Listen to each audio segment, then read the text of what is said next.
Great. Well, we seem to have reached critical mass. Well, good afternoon, everybody. It's a beautiful fall afternoon here in New York City. I am thrilled to have Mike Lampton here for a few reasons. One is the main reason for his being here today, which is to talk about the book, Rivers of Iron. The other is to thank Mike for all he has done for the National Committee and for me in my career. There are very few people in my life where I would say, but for what they did, I wouldn't be who I am and wouldn't be able to do what I do. And Mike Lampton falls into that very small group. His presidency of the National Committee, 10 years before I became president, he stopped being president, but laid the foundation for creating an organization that is able to play this critical role in the U.S.-China relationship. I mean, Mike's bio is way too long to recite, but his availability to all of us at the committee, he has been a mentor to me from the day one. In fact, I would say from before day one, as one of the great scholars on U.S.-China relations and on China's politics, has been a mentor to me and a mentor to so many at the committee. So Mike, today's program is for two reasons. One is for the book. The other is just a huge thank you for everything that you've done for us over so many years and for the time you spent as president of the committee. This book, today there is so much heat and so little light on so many aspects of China and so many aspects of the U.S.-China relationship. What Mike's book does is it focuses us on BRI, the Belt Road Initiative, by focusing on a very specific initiative, which is the high-speed and what I would call moderate speed rail connection between South China and Southeast Asia. And he does it through compilation of data, through numerous interviews, and clarifies really what's going on. So in this time when there's so much heat and no light, Mike has, as he's always done, shed light on it. I mean, needless to say, as he points out in the book, if this endeavor is successful, it will change the face of that part of the world and create connectivity, physical connectivity, that was dreamed of by the colonial powers in Southeast Asia way back when and by prior leaders in Southeast Asia. So he makes us think about it not entirely as a China initiative. But what we'll do today is Mike will talk about the book for around 15 minutes. I've shortened my 15-minute introduction of Mike, which would be too fulsome. So he'll talk about the book, I'll ask some questions, and then I invite the audience to use our Q&A function and type some questions in. And if you do, please identify who you are and your affiliation, since it will give us a better way to think about the question. But Mike, thank you. Thank you for the book. Thank you for all you've done, and welcome to our webinar. Well, thank you, Steve, and for the invitation and the excessively generous words. But I also want to thank Margot Landman for all the work that goes in behind the scenes on all such projects, including this project. So I want to make that clear that I'm appreciative of everybody at the committee for their efforts. Let me also make clear I'm the one doing the talking here, but this book was written by three people. Selena Ho at the National University of Singapore's Lee Kuan Yew School, and Chung Chi Kwik at the National University of Malaysia. And this is a genuine equal partnership in writing and research. And indeed, I suppose one message in passing is a project that covers, as this does, 8 countries directly. And then Indonesia as a 9th came in important ways, would have been inconceivable, I believe, to be balanced and informative if only one person wrote it. It's just the span of cultures, political systems, history, too divergent, I think, for anyone to fully grasp. So this genuinely is a joint effort, and my colleagues are, sometimes we make presentations together and sometimes we do them individually, but that does not subtract from the truly joint character of this. This book is really about the implementation of a vision. Many books are written about projects, and you have a decision to build a project, you build the project, and you trace all the problems and sometimes successes along the way. This is really a little different than that literature in as much as it's talking about the development of a vision and then the incremental application of that vision across 8 countries. And it concerns itself with the development of the vision, development of the technology to realize the vision, development of the negotiations that allow construction to begin, and then all of the problems that here when you begin to build a project. So we sort of had a broad vision, or there is a broad vision of where this interconnected rail system will go. But in the very process of building it and negotiating it, the future steps in a very long process may well be changed or evolve, problems come along. And so how this ends up is not fully knowable now. So that's sort of the architecture. Now, I asked the committee to have a map here that'll just show that vision. So this is just rudimentary, and it's the broad design. You will see that the hub in the north is Kunming. And Kunming, of course, hooks to the 29,000 kilometers of high-speed rail in China. So this is really a project to connect China and its high-speed and conventional speed rails to Southeast Asia. And Kunming is the hub. And of course, China has politics, so it's probably an interesting question, why Kunming and not some other city? But in any case, it's Kunming. And there are basically 3 trunk lines here. One goes to the west, Mandalay, Myanmar, down to Rangoon, and then over to Bangkok. If you look at the central line, Kunming sort of straight north-south, you go through Laos to Vientiane, then down to Bangkok. And then if you look over on the east side, you've got a line that goes through most of Vietnam, Hanoi, down to Ho Chi Minh City, through Phnom Penh to Bangkok. And so what you see is this vision to the point of Bangkok puts Bangkok in a position sort of like Chicago was in the American transportation system, a hub for north-south, east-west, maritime communications. And so the Thais have a very big stake in this, and it's as much their vision as anybody else's. Now, all 3 of these lines hook up in Bangkok, and then they shoot down the Malay Peninsula through Malaysia and then on to Singapore, which has obviously a crucial but very small mileage in the whole system. So the question that the book preoccupies itself with was, where did this vision come? What are the problems they're encountering as they negotiate? Because you can't negotiate the whole line with all 7 transit countries at the same time.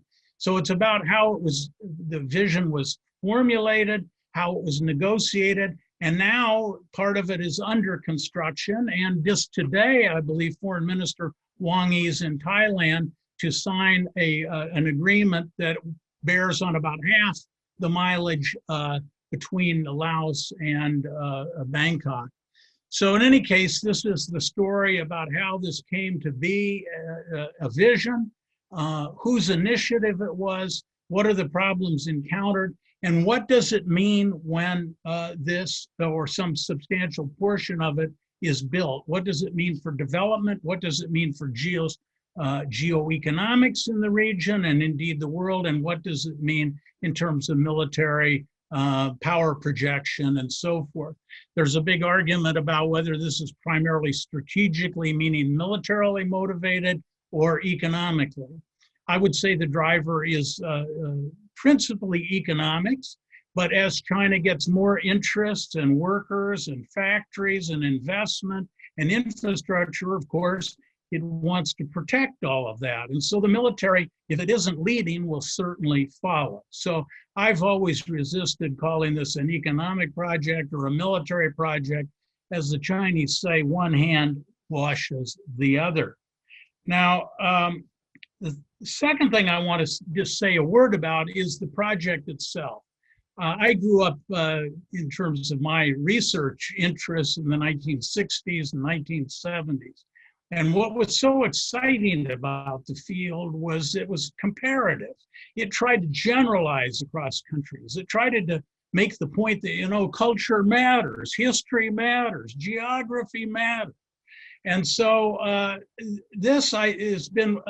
loved all my projects, but this one really has a special place in my heart because it gets back to where I was interested in the field, and that is, you know, how does China interact with the environment around it? And the question of do small countries have any leverage when they're dealing with China? And the answer to that question, I believe, is yes.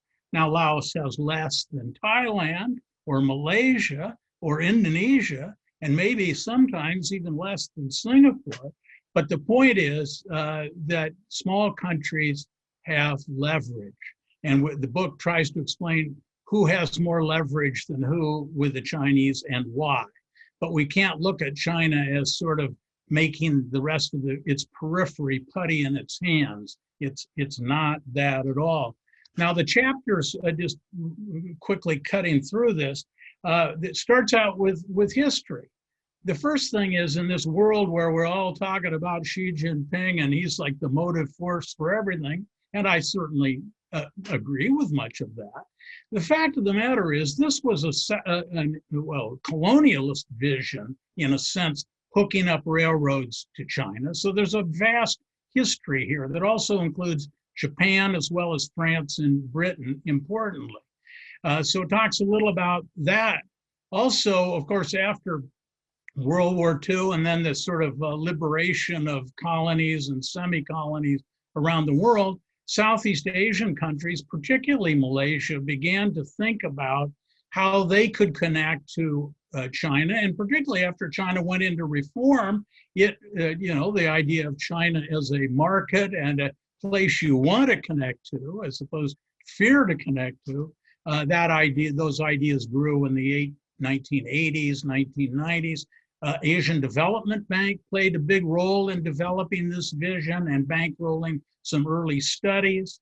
So the point is that Southeast Asian Rail is really a Southeast Asian and big power initiative before that. And Xi Jinping has jumped on the train, you might say, of the Southeast Asians. And it just so happened that starting in the year 2000, China, for its own reasons, development reasons, began to build a huge new industry. So the next part of the book deals with how China built from the ground up this industry, and it's a remarkable story. It certainly can be called industrial policy squared. It was I would say, Manhattan scale undertaking.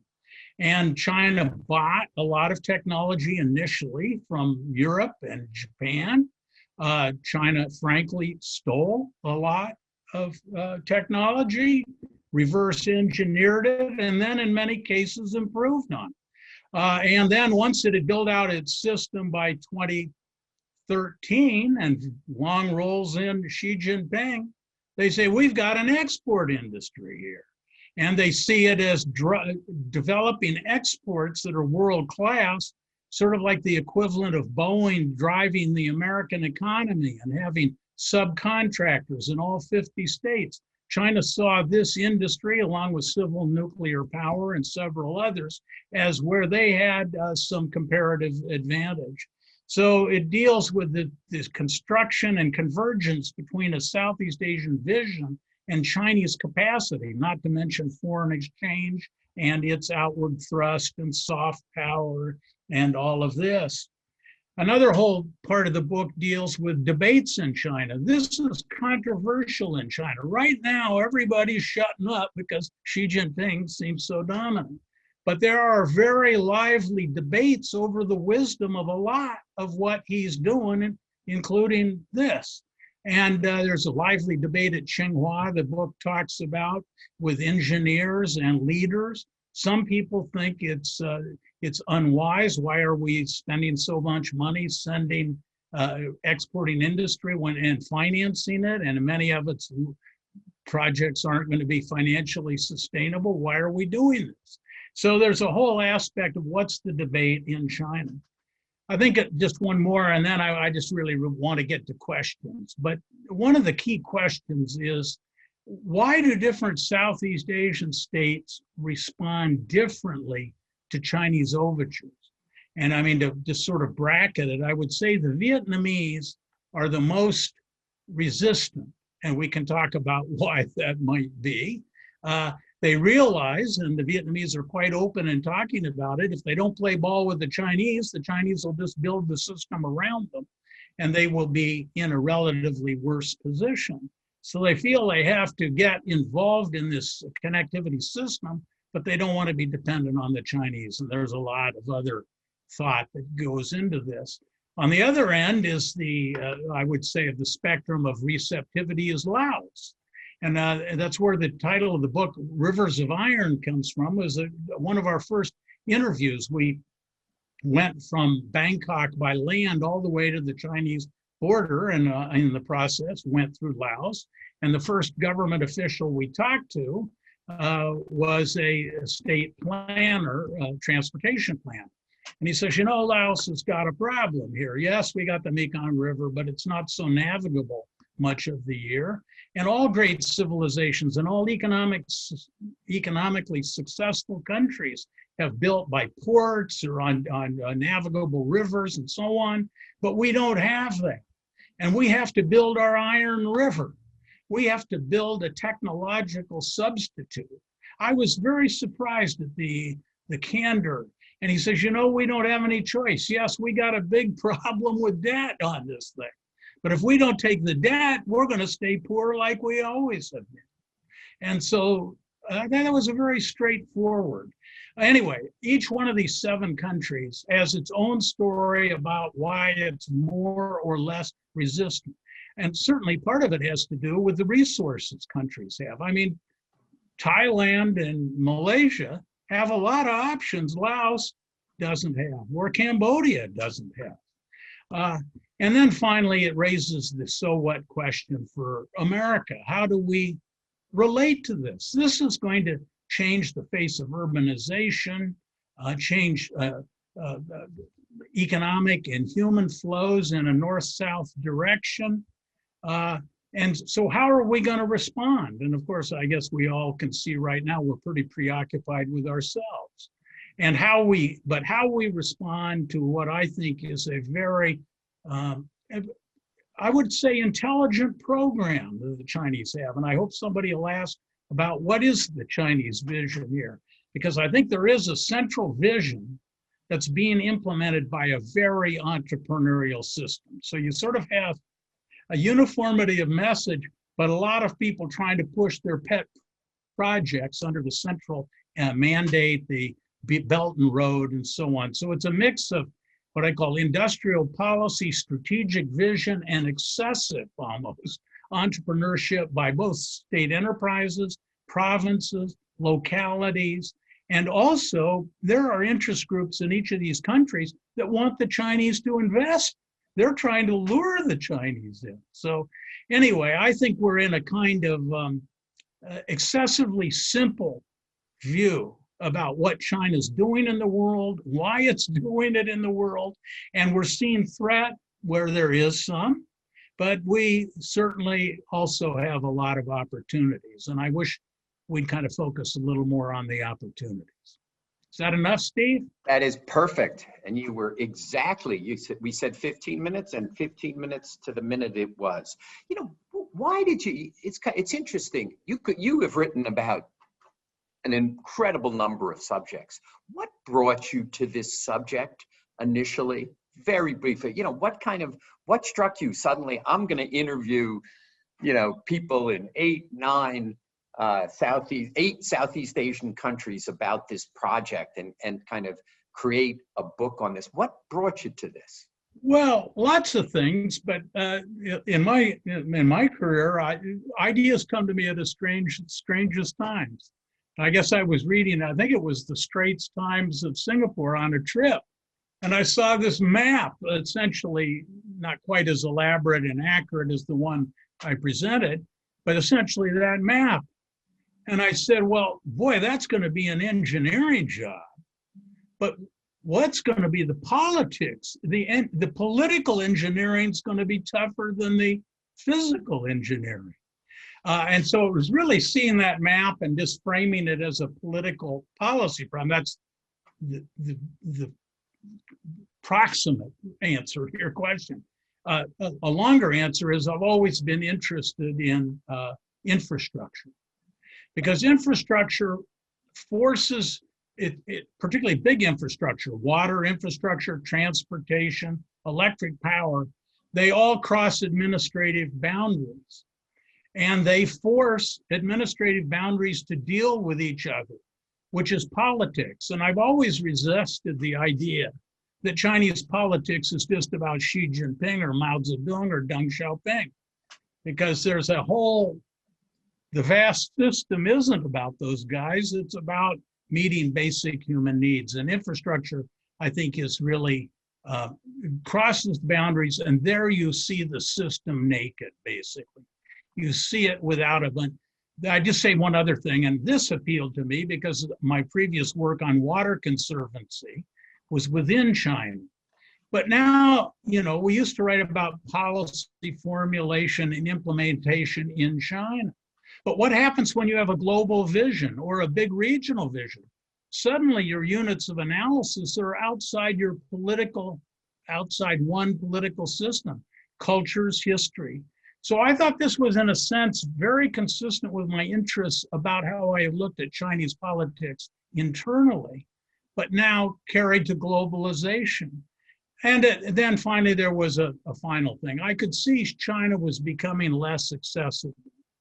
And life is there's a luck, there's a crapshoot. And luckily, I decided when I did this to interview in China first. I think if I had deferred that and waited for the 5 years it took the project to finish and done China last, I might not have had the access I had early on. So globalization is the answer. Yeah, kind of a two-part question. Obviously, the book ends, a bunch of months ago. What has happened in the period since you stopped writing and the book then moved to publication? So that's one part of the question. The other is, take us out 10 years. Is this going to get built? Is that map that you showed us going to be a combination of high-speed rail and other rail that's going to really change the face of Southeast Asia? Is it going to work, or is the opposition, whether it's in the Southeast Asian countries, whether it's in China, as the debt problem grows, are you going to get increasing resistance to funding this? Well, of course, truth in advertising obliges me to say, I can't be sure, and I indeed don't know. But I have a significant level of confidence in what I'm going to say. First part of your question was really, well, what's happened since the book was done? And it does go very superficially up through the beginning of the COVID epidemic, where you could see that's going to be a big global issue. But that was added, I think, at page proofs. So the book is really, I think, pretty exhaustive up through 2018.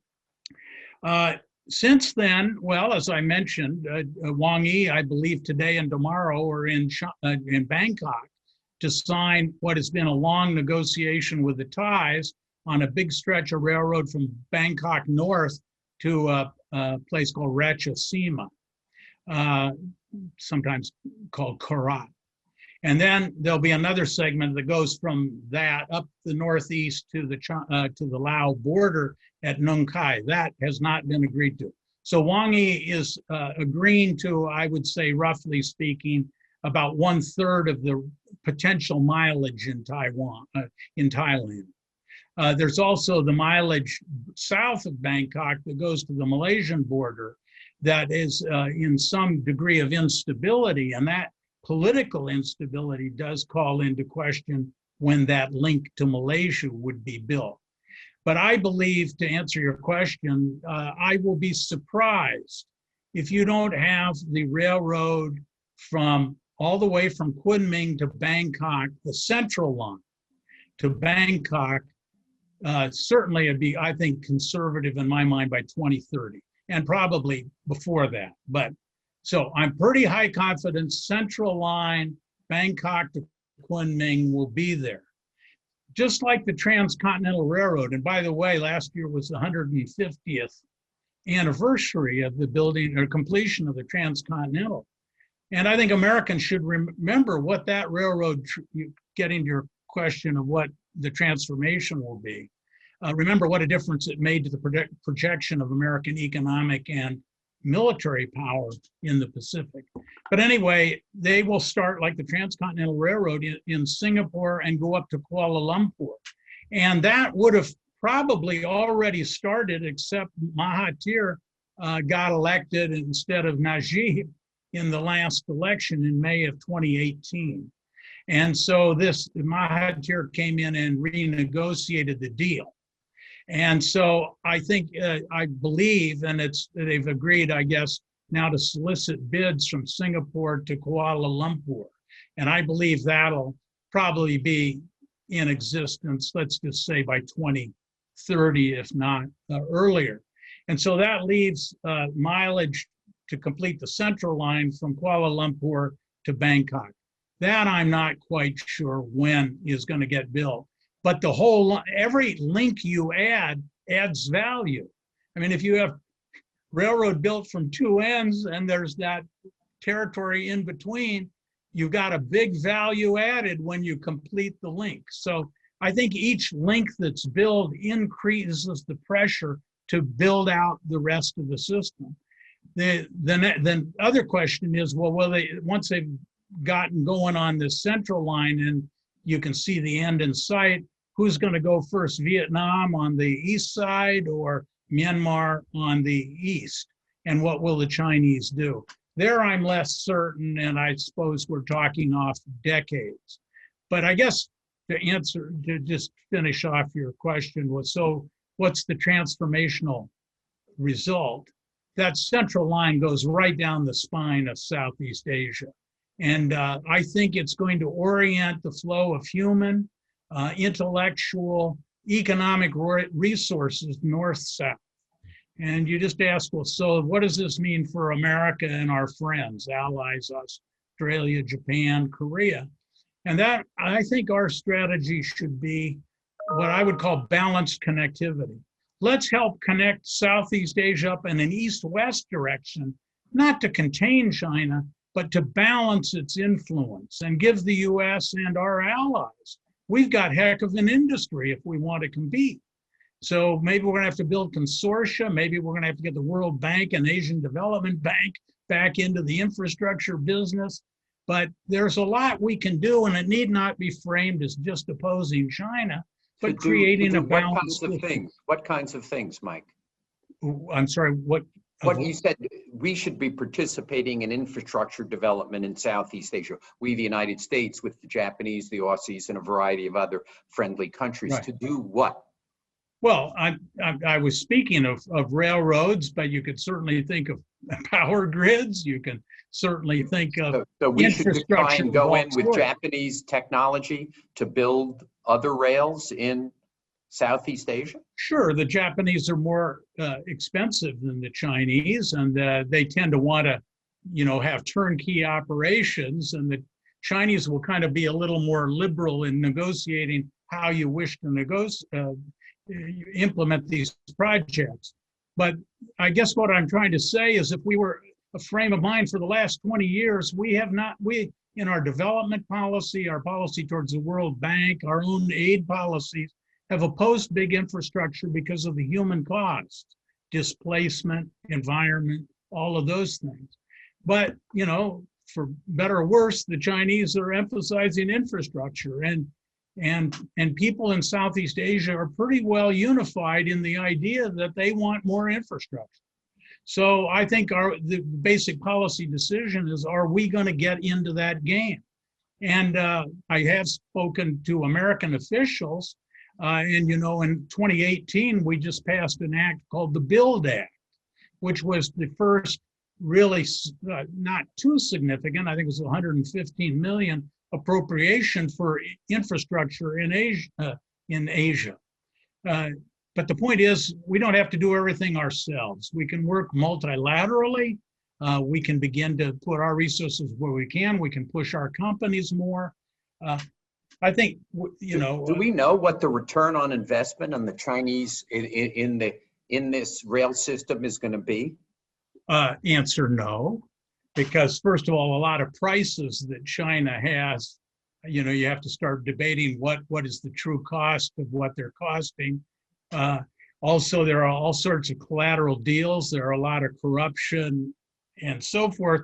But I think the way I would tackle your question, you know, return on investment, is you have to define what you think the benefits are.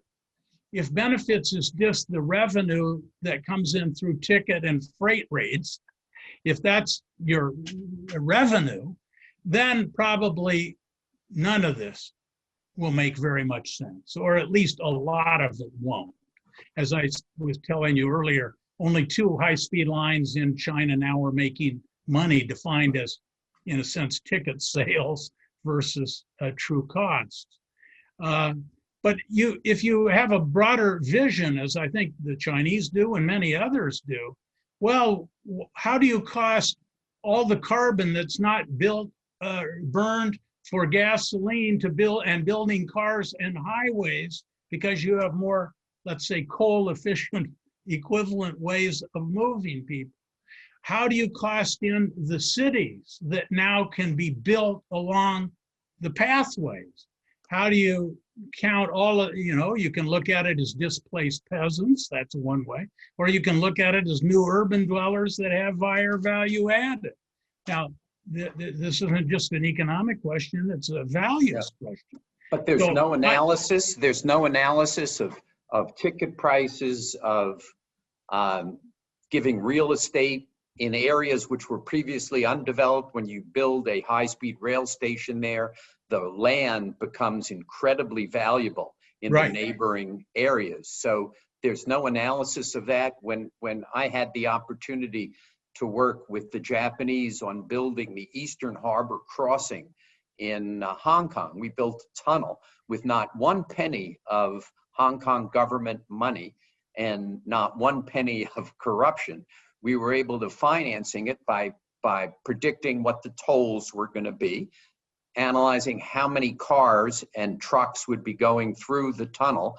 And when that was not sufficient, what we negotiated with the government, and they put the MTR, so the subway went through that tunnel. So what we negotiated for was on the Hong Kong side and the Kowloon side, we got real estate development rights at the first where the tunnel came out in both places, because that became incredibly valuable. And that added value made the project viable. So it was something, but our analysis was, I mean, we spent millions and millions, tens of millions of dollars doing that analysis, which we gave to the Hong Kong government, which was then still a British colony. And it actually taught me one thing about Hong Kong. It was the most efficient, honest government I had ever dealt with in my life. Well, it was remarkably responsive to what we wanted. The result was we did it in 3 years from start to finish. Right. But Hong Kong, and I was there in the early 70s when the metro started. That's an outlier. I remember hearing years and decades ago, Hong Kong's the only place in the world where you can build infrastructure, and it actually is a gold mine. Right. I mean, It but was, you get on the ground and you start walking and driving from Bangkok to the China border, and you're not going, and also you don't have the Shenzhen dynamic that build up and so on. I mean, it's really one city now up to Guangzhou. So I think that's an outlier. The example that is more appropriate, I think, for the question you answer is look at the Big Dig, I'll say underground in Boston. And it took 2 or 3 times as long to build as they thought. And it was, I think, initially costed out at 3 billion and came in at what, 12 to 14 billion. I mean, it was a nightmare.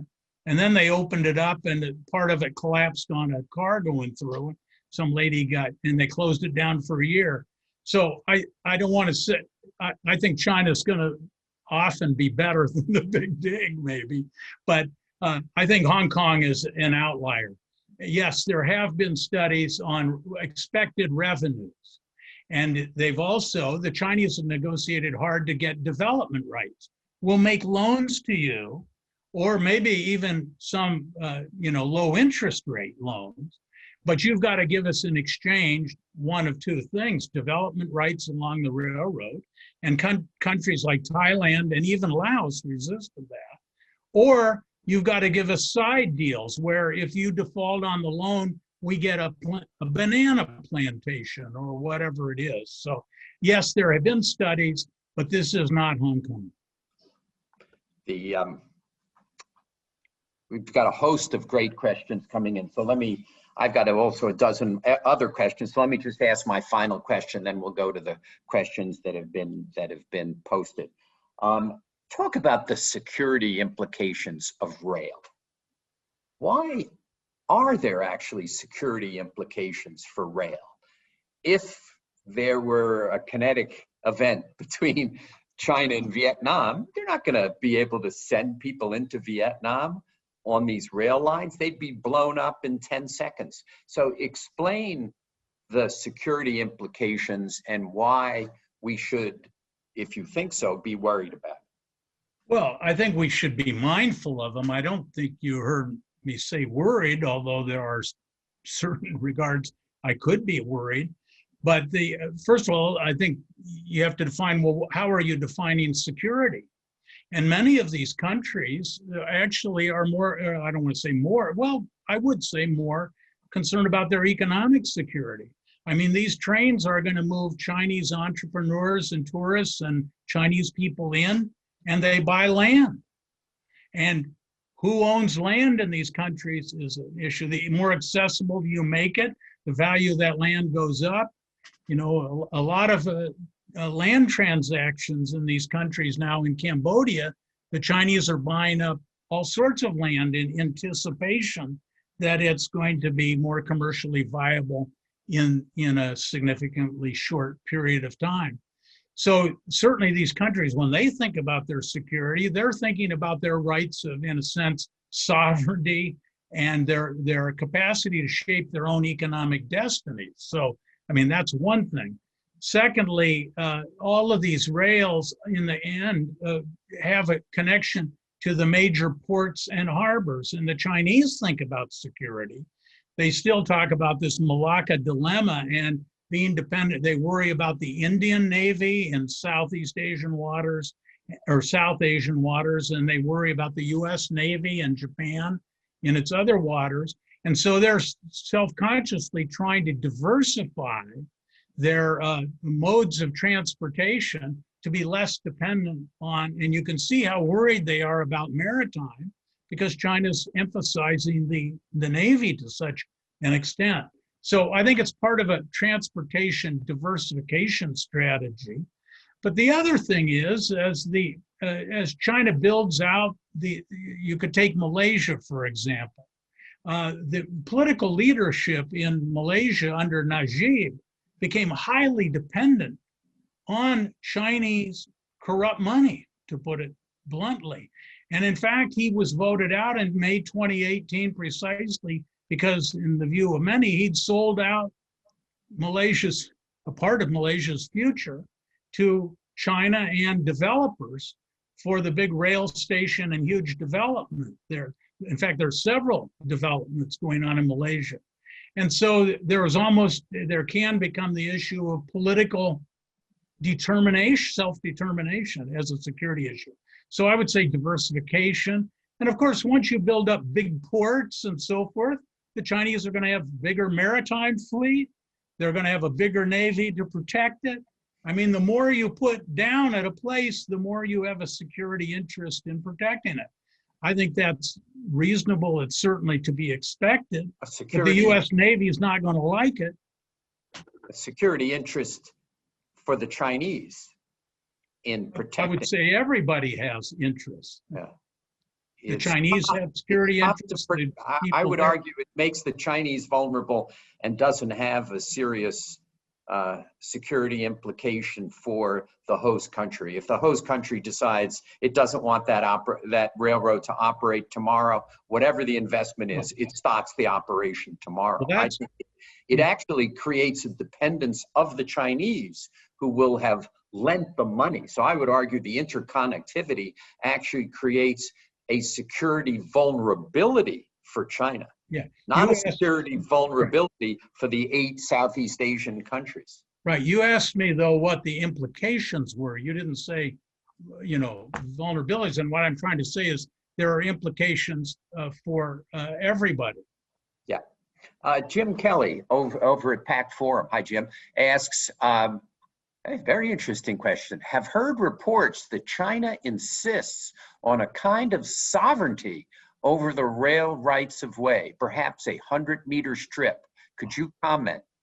And then he says, thanks for this. Thanks for the question, Jim. Yes, well, you've got 7 Southeast Asian countries are the negotiating partners in separate negotiations. And a sticking point has consistently been with the Chinese. They, in effect, because the investment costs are so great on the hardware, they want to compensate by getting flows through development, a commercial development along the right of way. And this has become a big problem, I would say, particularly with Thailand. And that's one significance. We don't always see these agreements in black and white in their full complexity, but Wang Yi is now, as I mentioned twice in my remarks, is in Thailand. And a big sticking point for several years was what would be the width of the right of way and what commercial development would the Chinese have under their control. And of course, the Chinese wanted an absolutely huge right of way. This gets to, though, and I mentioned that these countries can, depending on which country we're talking about, more or less fight back.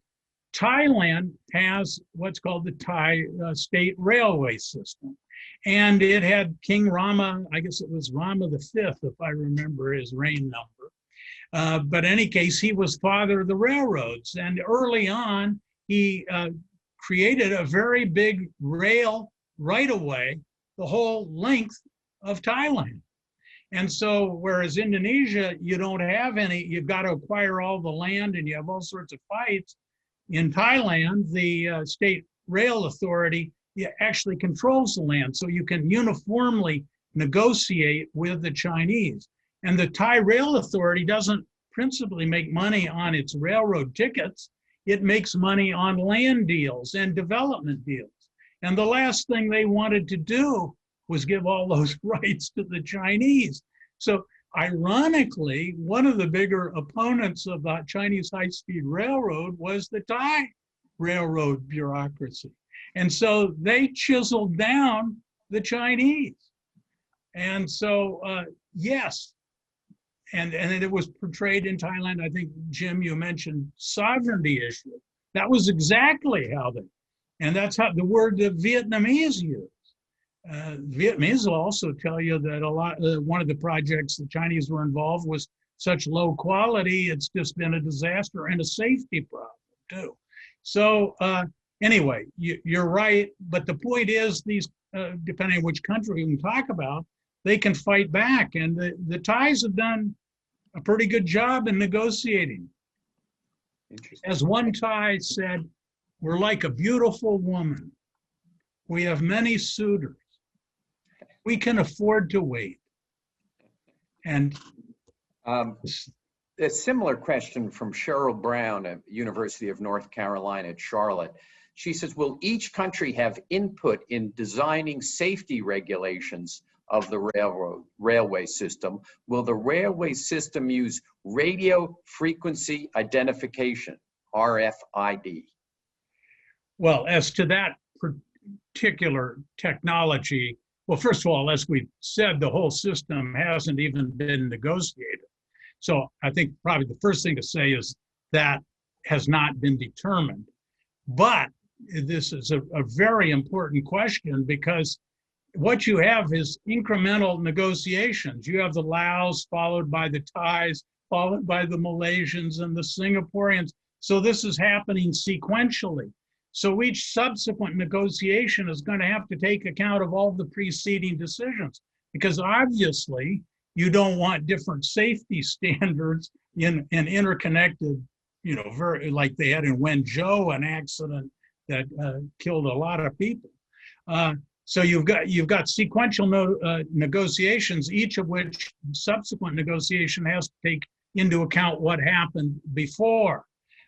So I think they will have a standard safety system. And if they don't, this is really, it would change your assessment of how wise this was. But this gets to another aspect. When you talk about implementation of a project, you're not only talking about, building the bridges, getting the concrete, hiring the laborers, displacing the people and all of that, but you're also talking about building software systems. Safety is not only a technical issue, but it's training all the workers. And so already Laos and Thais are in China getting trained. So you have the problem of customs and immigration. You want a high-speed system. You want people moving through it. You don't want to stop at every national border and have a conductor coming through checking everybody's passport. So how do you handle that? And we saw in Hong Kong, when China wanted to put immigration and police officers in central Hong Kong, the local population didn't think that was a terrific idea. It happened, but they didn't think it was a great idea. So you raise the whole issue of how do you get a smoothly functioning system that's negotiated in countless negotiations among 9 countries, all of whom have different interests. But I would think in terms of collision avoidance and traffic separation, if you don't have a standard safety system across these systems, then that means that I would think it means is Chinese standards are going to prevail. Because remember, you're trying to hook into that 29,000 kilometers of high-speed rail that China already has. And this just raises one very other important point your question raises, and that is the issue of standards. This isn't just about who builds a railroad or railroads. It's partly about who standards for an industry are accepted that will then shape, even if the Japanese build equipment to go on the Chinese system, it's going to have to conform in some sense to Chinese standards or vice versa. So as China is moving, the US isn't just, it's just not a strategic problem, not just a direct economic problem, but it's who's shaping the standards that are going to guide development for the next, 50, 100 years.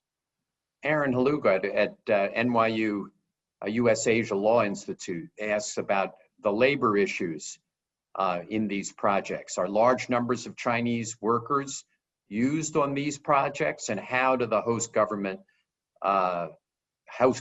and local workers feel about that? Well, I mentioned that we also talk about Indonesia because in the sequence, Indonesia started building this road, the Jokowi, a deal with the Chinese that the Japanese thought they're going to win. And so we talk about Indonesia, even though it's not part of the map that I showed you and is obviously separated by water.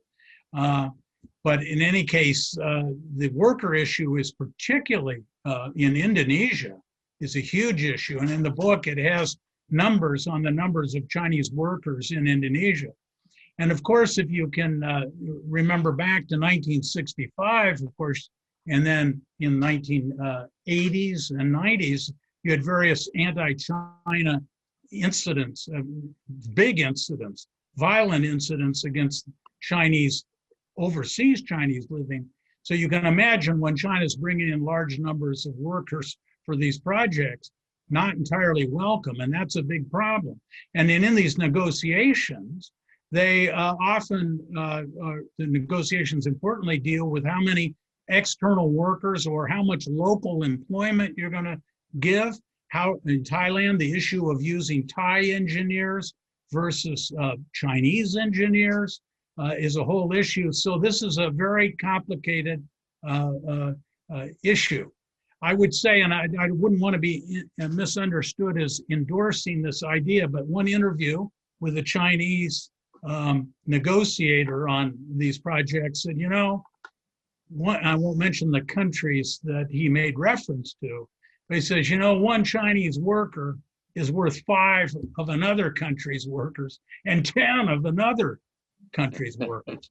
And so the Chinese view is the more non-Chinese you get in there, the more difficult becomes the sort of management of the workforce and so on.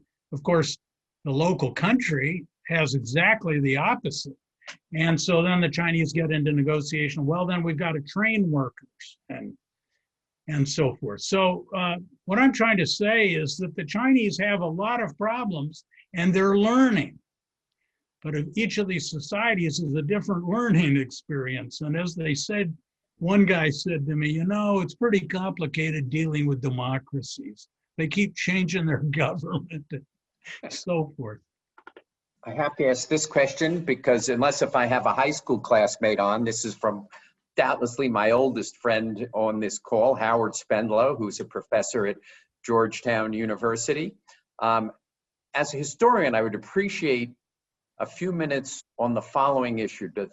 Does any of the PRC's current rhetoric on the BRI invoke anything about the legacy of foreigners building railroads inside China pre-1949? And Lawrence Sullivan at Adelphi University asks it in slightly more specific terms. He goes, he asks, how does Chinese contemporary policy on building railroads abroad reflect their history, where European powers, particularly Germany, were active in building China's original rail network? Well, the early portion of this book deals a little with that, but I welcome those questions and wouldn't pretend to be an expert on all rail activity in the history of China. But I did pay attention, and I thought what Jonathan Spence in Search for Modern China had to say was illuminating. And there are footnotes in the book that other sources, that, particularly on the French activities in Vietnam and southern China and so on. So, and there's a very large literature on this. So I'll claim to know part of the literature, but it's much more extensive. But to answer your question, it's my impression that I don't think there was an interview, and we had over 158 interviews. And I don't think a Chinese person I ever talked to about railroad development ever mentioned European rail activity or that associated with the treaty ports and the colonial penetration of China and the 150 years of humiliation. There's a rich literature on European rail activity in China, but I don't think to the 99% certainty level that a Chinese ever raised that. And you asked me to speculate. I think it's, in their view, of something of which they're not particularly proud. And yet they will talk about their new rail industry. And by that, they mean basically starting in about 1999, year 2000, Manhattan scale project. And they quite explicitly had a very entrepreneurial minister of railroads, Liu Zhijun was his name. And he basically made a deal with the Europeans, give us the technology, We'll pay you for it, and you'll get access to our market. But you've got to transfer this technology, and you've got to give us the right to build our own brand. And this is the rail technology and interaction with Europe that the Chinese talk about. Now, to answer your question, I saw a question from Larry about the Germans. It wasn't, and I might be wrong, but the Germans didn't seem like the most visible in the colonial era railroad. To me, particularly in the area I'm talking about, the French and the British were much more relevant. And of course, Hong Kong and the Kowloon Canton Railroad and so on. Now, it's true the Germans gave the Empress Cixi a little railroad set that was, I guess, 1.2 kilometers to chug around in the Forbidden City or in the imperial grounds. And she didn't like it. It upset the feng shui, and so it went. So also the Germans built some stuff in Shandong, where obviously they had their treaty port activity and so forth. But I didn't get the sense that the Germans were a particularly big player.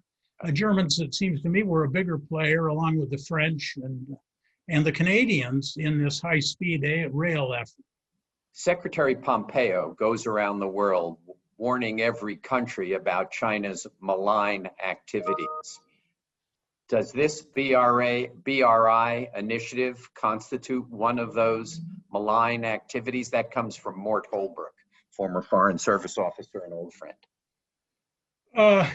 Well, any given project can be, more or less environmentally catastrophic.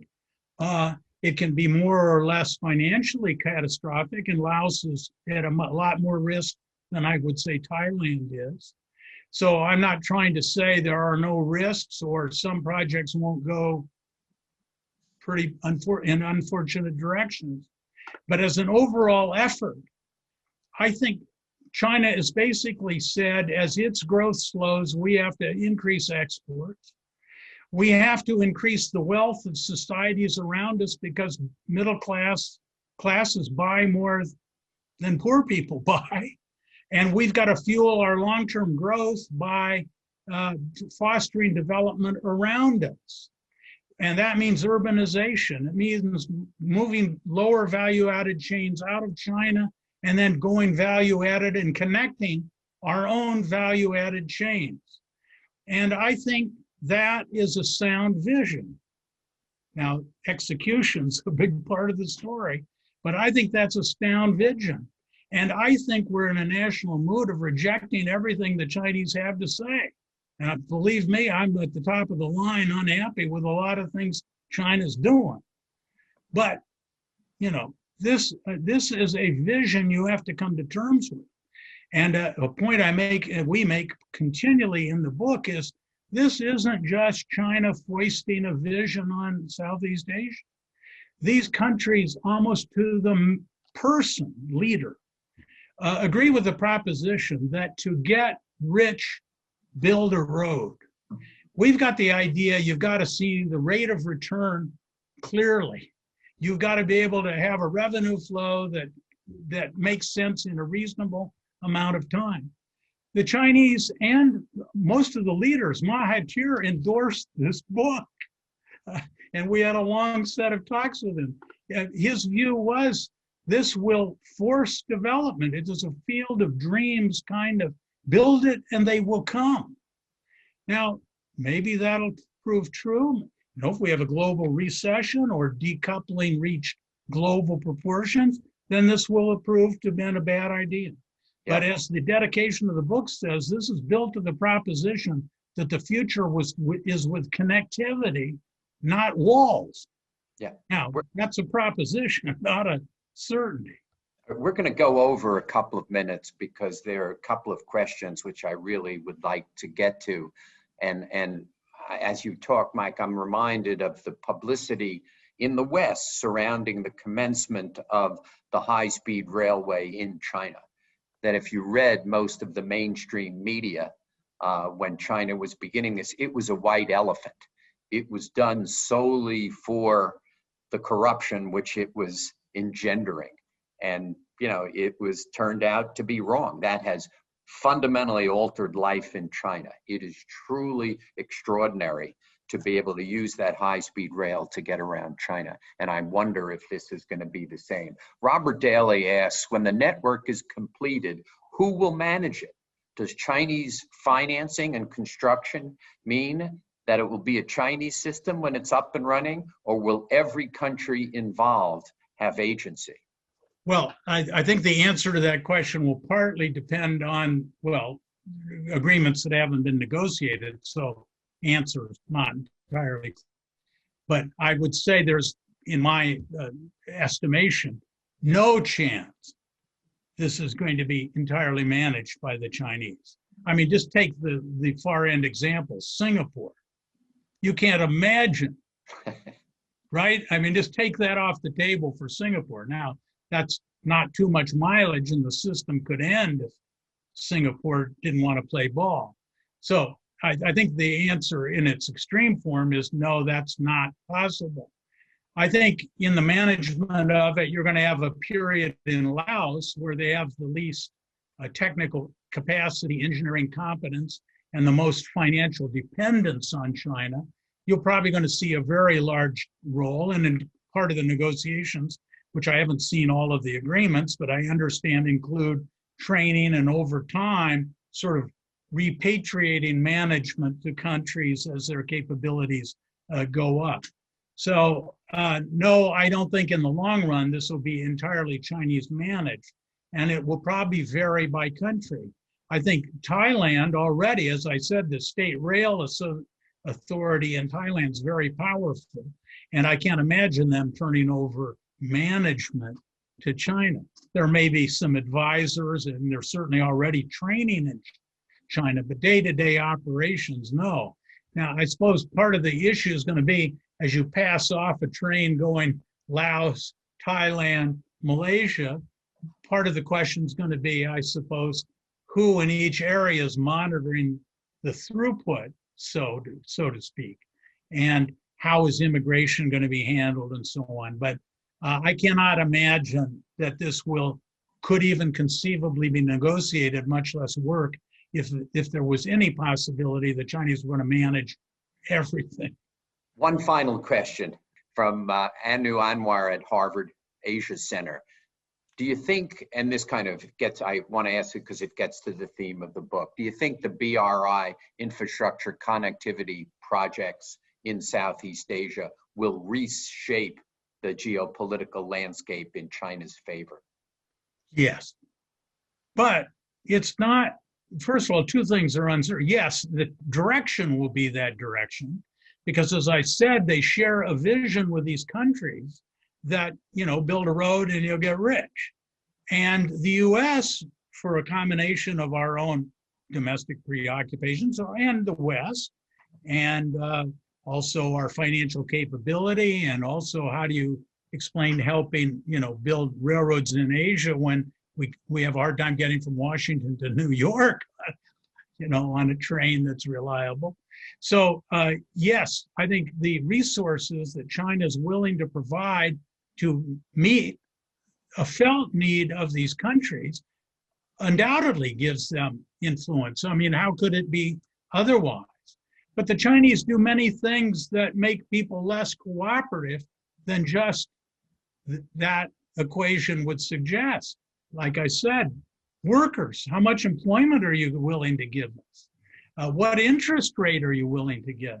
And as China sees unsuccessful projects elsewhere that it's been involved in, it's increasing its political risk assessment and its financial risk assessment and talking about how you provide security. So China does a lot of things and makes demands on these countries they don't like. And they also wish that we, meaning the West or Japan, Canada, South Korea, a lot of candidates here, if you, I can't tell you, even in Cambodia that's supposed to be in China's pocket, people say, you blame us for being too responsive to China, but you won't help us. Indeed, you're putting sanctions on us for obvious and severe human rights problems. I'm not criticizing the US decision. I'm just saying from that point of view, where economic development is a higher priority for them, China's speaking more to their highest priority. And they don't see a lot of compensating opportunities. Even the Vietnamese said, you know, we want to be less dependent on China, but who else is going to be there? So, you know, that's what I mean. If we don't want to see an overly beholden region that's growing in economic importance for the world, then we've got to have something to offer. And, you know, a lot of times we're just talk. That is a great note to end on. I've gone way over, which is not National Committee style. And I noticed there are a lot of friends of the committee who have additional questions, which I have not been able to reach. I'm very sorry. But if the staff can note those questions and forward them on to Mike, if that's possible to do, that would be terrific. Because there are a lot of good friends of the committee and a lot of great questions that are remaining out there. But Mike, I can't thank you enough. We have posted the link, how to buy the book. So if it's a wonderful read, if you love trains, you're interested in Southeast Asia and how China is projecting its power there, it's an absolute must read. And again, as Mike has noted, I haven't seen many books that are endorsed by Prime Minister Mahathir. So even in his mid-90s, he still takes the time to endorse these books, but it's great. And he says, Rivers of Iron provides insights on a central issue of our time, ... But it's terrific. But Mike, thank you so much. And I see the audience has stayed with us the whole time, so we should have allotted a longer period, but it's great to have been able to do this. Thanks, and I'm appreciative to everybody. Thanks, everybody.